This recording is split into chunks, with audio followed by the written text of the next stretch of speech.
Beraldo está aqui uma também. Delícia. Está comendo já, doutor? Tá tudo muito bom, sabe? Doutor Beraldo está aqui hoje. Obrigada, doutor, por estar com a gente. Bom ano novo para você. Quero deixar um abraço a você, dos alunos da PUC, que admira muito, viu? Seu programa é maravilhoso, é uma bênção, viu? Muito bom. Você dá mensagens muito oportunas para as pessoas realmente se apegarem a Deus diante de tanta violência. É verdade. Não é verdade? O doutor Beraldo muito obrigado. Está na OAB como presidente da Comissão Nacional de Criminalidade. Isso é muito legal porque a gente tem uma noção maior do que está acontecendo aqui e o Beraldo pode falar com propriedade sobre esse assunto também. Obrigado. A gente convidou também o Wilson Montiel, que é psicanalista, que é psicólogo, porque eu queria muito falar sobre os efeitos dessas más notícias logo nos 3 primeiros dias do ano, né, Lordello? Porque a gente percebe, a gente sempre começa o ano com aquela expectativa da melhora para nós mesmos. A gente tem falado sobre isso todos esses dias, esses 3 primeiros dias de programa. E as pessoas têm essa expectativa de um início de ano mais feliz. Quando você começa a ser bombardeado com as notícias ruins, com muitas mortes, muitos assassinatos, em todos os lugares do mundo, não só no Brasil, dá um certo... Não é um receio, mas uma coisa assim, meio uma desesperança, eu diria, né? Boa tarde, agora sim, querido. Boa tarde, Keila. Um fato interessante é o seguinte, o mês de janeiro é um mês tradicionalmente não muito violento. Pois é, por isso que a gente se assustou tanto, né, É Lordello? um mês onde dificilmente a mídia em geral tem notícias desse porte que nós tivemos para noticiar. E o que nos impressionou foi que momentos antes deste ano, no Natal, tivemos um crime brutal no metrô de São Paulo, no centro. Em seguida, tivemos uma chacina na passagem de ano em Campinas, lá em Campinas, onde um pai completamente fora de si acaba com uma família. E outras ocorrências, e agora, né, durante esses dias, Manaus, um processo de decapitação de pessoas. Eu estava conversando com o doutor Beraldo, com o doutor Wilson, que a gente teve acesso aos vídeos que você não teve acesso. Aos vídeos que gravaram do esquartejamento de mais de 12 pessoas e, na realidade, de morte de quase 60. Então, isso nos chama a atenção, mas é um alerta que, pelo jeito, nós vamos ter um ano muito conturbado no assunto violência. Ok, Keila, deixa eu só abrir um parênteses aqui, por oportuno, desse caso do feminicídio, ou seja, a pessoa chega separada da esposa, no caso de Campinas, né, a criança chorando, 3, 4 aninhos a criança, né, Lordello, doutor? Você matou minha mãe, a pessoa olha, esse psicopata, esse monstro, olha para aquela criança e mata a criança. Quer dizer, nós sabemos, a palavra diz, não tem perdão, o suicídio, blasfemar contra o Espírito Santo, o suicídio. Mas olha, o que ele me perdoe que eu vou falar, realmente esse sujeito, esse covarde, esse psicopata, ele tem que prestar contas com o demônio, sabe? Porque, sabe, o que eu sinto realmente é que hoje nos presídios, só abrindo esse parênteses, viu? Lá, inclusive, onde eu vi esse caso no Amazonas, são cabeças que rolavam, faziam bola exatamente. De futebol. E o que tinha lá, o que parou tudo, o que conteve tudo, foi inclusive a intervenção de uns pastores que estavam lá. Então nós verificamos que hoje, aos poucos, e há quem criticava, e eu sempre critiquei esse aspecto de quem criticava, dos evangélicos, ir lá e pregar a palavra e levar a palavra, porque só a palavra de Deus que reabilita essas pessoas que hoje a cadeia são depósitos de seres humanos. E nós vemos em nome de Deus o que aconteceu em Istambul, né? Porque são ataques absurdos, como foram mais de 60 pessoas mortas e 39, 40, se não me engano, feridas também na virada do ano. Mas o que está me chamando a atenção, na verdade, que a gente até falou que realmente não é um período mesmo de...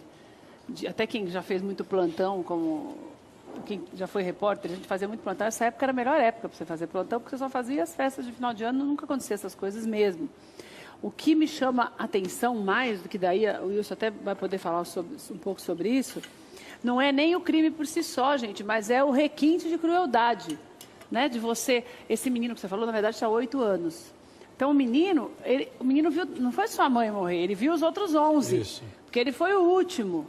Então, você age, e no caso de Manaus, a mesma coisa. Você não, antigamente, como aconteceu no Carandiru, você mata, né? Agora não.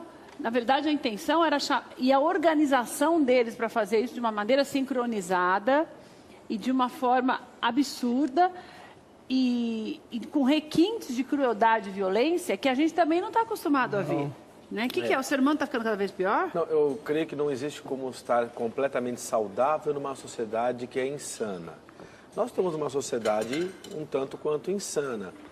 Muito consumista, isso aí foi tema de outro programa que fizemos aqui, com a perda de valores, o termo que a gente usa daí na psicologia é a anomia. Então, a perda de valores. São várias as circunstâncias. Uma das questões que a gente estava conversando, o doutor estava me abordando comigo, que é a pessoa, ela gosta de participar de um grupo. O grupo afirma, junto àquele indivíduo, sua característica, seu amparo. A psicologia entende esse processo de personificação, então tornar-se corintiano ou tornar-se evangélico, ou então pegar um 38 você está sempre roubar. Fazendo parte de um... A hora que você pega aquele 38 e você participa de um assalto e você se familiariza com essa circunstância, como o doutor estava falando, você começa a ser amparado por pessoas que vão te compreender nesse local. Eu tenho assim, né, Lordelo? Você tem uma experiência, isso no mundo jurídico chama dolo de ímpeto. O que é o dolo de ímpeto? Vai além do resultado. A pessoa comete... Vai além do planejado? Também. É aquele premeditado, ele tem ele sofre uma tempestade mental quando está cometendo um crime. Isso a psicopatologia médico-forense explica bem. O doutor Lordelo conhece muito bem a área de criminologia, o doutor também. O que eu coloco é o seguinte: em primeiro lugar, eu tenho que colocar assim, um covarde, um psicopata, uma pessoa assim de dupla personalidade. A primeira querendo discutir a guarda da criança, enfim, depois vai lá de uma forma covarde, comete esse crime. Então, estaria na hora de nós já defendermos a pena capital, sempre fui contra a pena de morte. Seria na hora de uma prisão perpétua? A pena de morte? Não, é o seguinte, a discussão da pena de morte, eu acho que ela está tão distante, pois a gente não consegue resolver questões pequeninas, não consegue nem... como a dos indultos e visitas temporárias, em que os presos saem da cadeia, matam, roubam e alguns voltam e alguns não voltam. Agora, e a minoria, né? Agora, o Wilson comentou um negócio importante, dessa questão da doença da sociedade. Eu queria relembrar para o público a questão do metrô de São Paulo. Aquilo lá me chamou a atenção, primeiro o seguinte: 2 homens começam a bater na cabeça de uma pessoa que eles desconheciam. A gente está mostrando as imagens aí na tela para você que está em casa. Então veja, se você reparar, as pessoas, tem gente que Ninguém passa, faz nada, gente, que olha e que vai embora como se não fosse nada. Eu disse isso. Tem gente que olha e fica olhando como se fosse um programa de televisão. E tem gente que fica olhando até com uma certa piedade, mas não toma uma atitude. E aí o que acontece? Nesse momento, a gente percebe que após as agressões, os agressores foram embora. Depois eles voltaram. E existe uma imagem, eu não sei se a Paula consegue recuperar, é uma imagem de um homem magro, de muleta, que depois da agressão, foi a única... Quando eles saem agora... Não, eles continuam batendo, eles vão embora como se nada tivesse acontecido. Não, eles foram embora e eu cronometrei 18 segundos, Keila. Nesse momento, vai aparecer, não sei se nós temos a imagem completa, um rapaz de muleta. E esse rapaz de muleta, ele se aproxima, chega próximo da vítima, Beraldo, e ele abaixa. Ele abaixa e ele pega, a suspeita que ele pegou a carteira... Olha lá o de muleta, dá uma olhada. Olha lá. Vai roubar a carteira do... Gente, ele demais, se aproxima, né? olha lá, ele está com a muleta, ele se aproxima e ele teria subtraído um pertence de quem? Do ambulante. Ou seja, nós verificamos o fim do mundo, 2 pessoas agredindo para matar, uma outra subtraindo o pertence de uma pessoa que morreu. E uma série de conivências. E outras pessoas que ficaram olhando, e algumas que passaram e continuaram a sua vida como se aquilo não fosse nada. Será que não é o medo, não é a paura? Porque eu, quando vejo o acidente, eu paro, eu quero socorrer, eu quero ajudar. Eu acho que hoje nós temos a cultura de fazer isso, de você simplesmente não se envolver em nada. Não é comigo. Não é comigo. Eu não vou me envolver porque eu já tenho problema demais. Eu vou para cima como um leão. Um egoísmo que a gente criou como forma de proteção, muitas vezes, porque também temos medo, você não conhece a pessoa, você fala, daqui a pouco eu vou apanhar também, que foi, na verdade, o que aconteceu com ele. Ele apanhou de gaiata. É substituir o ser pelo ter, né? Você fica com medo. medo. Você quer ter sua segurança, você quer ter aquela carteira que lá se encontra. Eu creio que esses garotos, inclusive, quando retornaram lá, aconteceu o que o doutor aqui comentou, um lapso, um surto psicótico. Eu não sei também não, hein? Mas isso é típico de covarde, né? É típico de covarde, de pessoas assim. E os pais são pessoas boníssimas, viu? É porque a justificativa, né, Léo? A gente que vê muito esses crimes, a justificativa é sempre essa. Não me lembro, fiquei nervoso, que nem o cara de Campinas lá também. Por isso que tem que dar uma prisão. Não é porque eles são surto. Não, por isso que tem que dar uma prisão perpétua para eles estarem fora de si, não. Eles simplesmente cometeram um ato criminoso, mobilizados por uma ignorância mesmo, eles são responsáveis por isso. Quer dizer, agora, ignorantes, o que eu digo assim, são monstros. Eles são ruins, mas sabem o que estão fazendo. Mas o pior é que após esses fatos, o principal que começou toda a confusão, ele volta para a casa dele. E havia a vizinha feito uma fofoca, que a namorada teria saído com outro homem. Ele invade a casa da vizinha, ele ameaça a vizinha, ele quebra alguns pertences e a polícia é chamada. Ou seja, após um ato de grande violência e homicídio, ele volta para casa como se nada tivesse acontecido e ele foi arrumar confusão com outra pessoa. E digo mais, estão querendo ainda inventar uma história que tudo começou porque os dois foram assaltados por uma travesti. Coisa que não há nenhuma testemunha que verifique. Mas um deles já disse que não é isso, né? Voltou atrás? Os fins não justificam os meios, né? O que eu verifico... Você foi assaltado, você vai matar. Lei, né? Eu defendo a legítima defesa, é evidente. Agora, um caso como este, né, Lordelo? Né, Keila? Olha bem, né? Eu não consigo falar de violência olhando a beleza da Keila. É um paradoxo. Não, é até interna, porque é verdade, você é de um carisma muito grande, Keila. Sem qualquer demagogia, como eu gosto muito do Lordelo. É um amigo leal. É um amigo certo. O Lordelo é um amigo certo na hora certa, eu sou testemunha disso. Precisa ser analisado. Então, dois sujeitos dois monstros, dois monstros, eles deviam ser algemados dos pés, das mãos, com aquela bola de ferro, levar uma prisão perpétua, trabalho forçado, ad eternam, porque não tem recuperação um sujeito desse. Eles são condenados, pode pegar qualquer pena, mais de 60, 70 anos.